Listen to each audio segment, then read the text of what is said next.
Gervonta Davis is better known by his nickname Tank.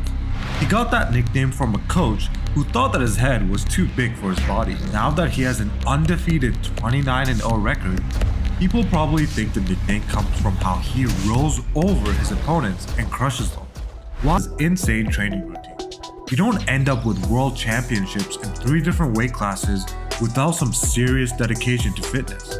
Tank is only 5'5", so he's not going to be able to outreach very many opponents, but he can certainly outwork them in the gym. He has not let his natural disadvantage hold him back. Tank is known as a power puncher. Of his 29 wins, 27 of them have been with a knockout. He has a patient style, he's a good counterpuncher, and he preserves his energy for the right moment. But that doesn't mean he's not ready to go the distance. In his 2 fights that have gone to decision, Tank hasn't seemed tired at all, and that's due to his strict cardio training. Old school boxers were all about running, skipping rope, and long morning jogs. Think Rocky running around Philadelphia in Chuck Taylors with all the little Italian kids. Tank has a much more modern approach to cardio. He does sprints instead of long endurance runs in order to improve his explosiveness and anaerobic capacity. His training videos show him doing hill sprints and looking more like a track athlete than a boxer. Tank does brutal conditioning circuits in order to build up cardio and also to lose weight fast in order to drop weight classes. He is frequently seen training in a sauna suit, which maximizes weight loss but also makes everything you're doing that much harder because you're getting cooked in there. When it comes to pad work, you can really tell that Tank is signed to Floyd's promotion. He trains in the flowing style that Floyd is famous for, doing non-stop sequences at high speed. These sorts of sequences aren't realistic for an actual fight, but they will make you faster and they will help your conditioning. Tank also does standard pad drills with realistic combinations and sequences that you'd see in one of his fights. Tank will use a body shield to work on body shots. The punch shield, every modern boxer's new best friend, also shows up in a lot of his training videos. Tank still uses a heavy bag, but a punch shield is thought to better allow for full power strikes. It also requires more accuracy, so you can train 2 things at once. Yeah, I guess. When Tank does use a heavy bag, the influence from his mentor Floyd is clear. Tank attacks the bag with continuous light shots and only drops a few power shots before getting back into the flow.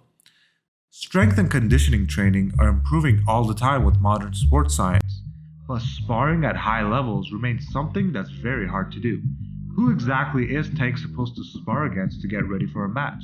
There are only a couple of people on earth who can give him a run for his money. Tank usually chooses taller opponents to spar with, since his opponents in the ring almost always have a height advantage on him. He'll spar with partners that are multiple weight divisions above him as well. Tank spars with full power and can be seen really busting up his training partners in videos. Maybe it's a good thing they're usually bigger than him. But even with a height and weight advantage, you'd have to be pretty ballsy to be willing to spar with Tank, no matter how much protective gear they give you. Because Tank never has height or reach advantage, he has to make up for it with sheer power and explosiveness. This is why strength and conditioning training plays such an important role in his career. A lot of punching power comes from having good technique and muscle activation, but you don't get to 27 knockouts without also being seriously strong as well, and the only way to develop that is with hard work in the gym. Tank, who is 28 years old, utilizes very modern strength training techniques. Older boxers would typically use traditional exercises, but Tank is known for working out with medicine balls and resistance bands. Exercises involving those pieces of equipment have much more fight-specific movements and help build explosiveness more. He'll still do some old school push-ups and pull-ups as well, but they're usually just part of a full body circuit and not a focus.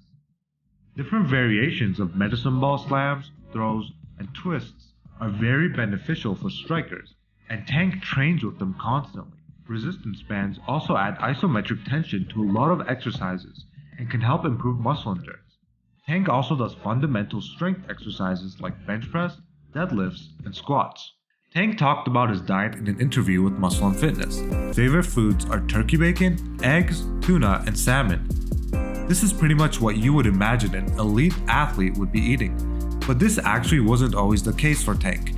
He admits that up until 2019, he wasn't very serious with his diet He would eat whatever he wanted and said he'd love drinking slushies. Sometimes he'd gain a bunch of weight before his fights and have to suddenly cut weight at the last moment before he could even start to seriously train. Now, however, he's gotten serious about his diet. No more slushies, although he might have a mouthful of Skittles before a fight just for fun. Some people downplay Tank's success and point to his undies to prove it.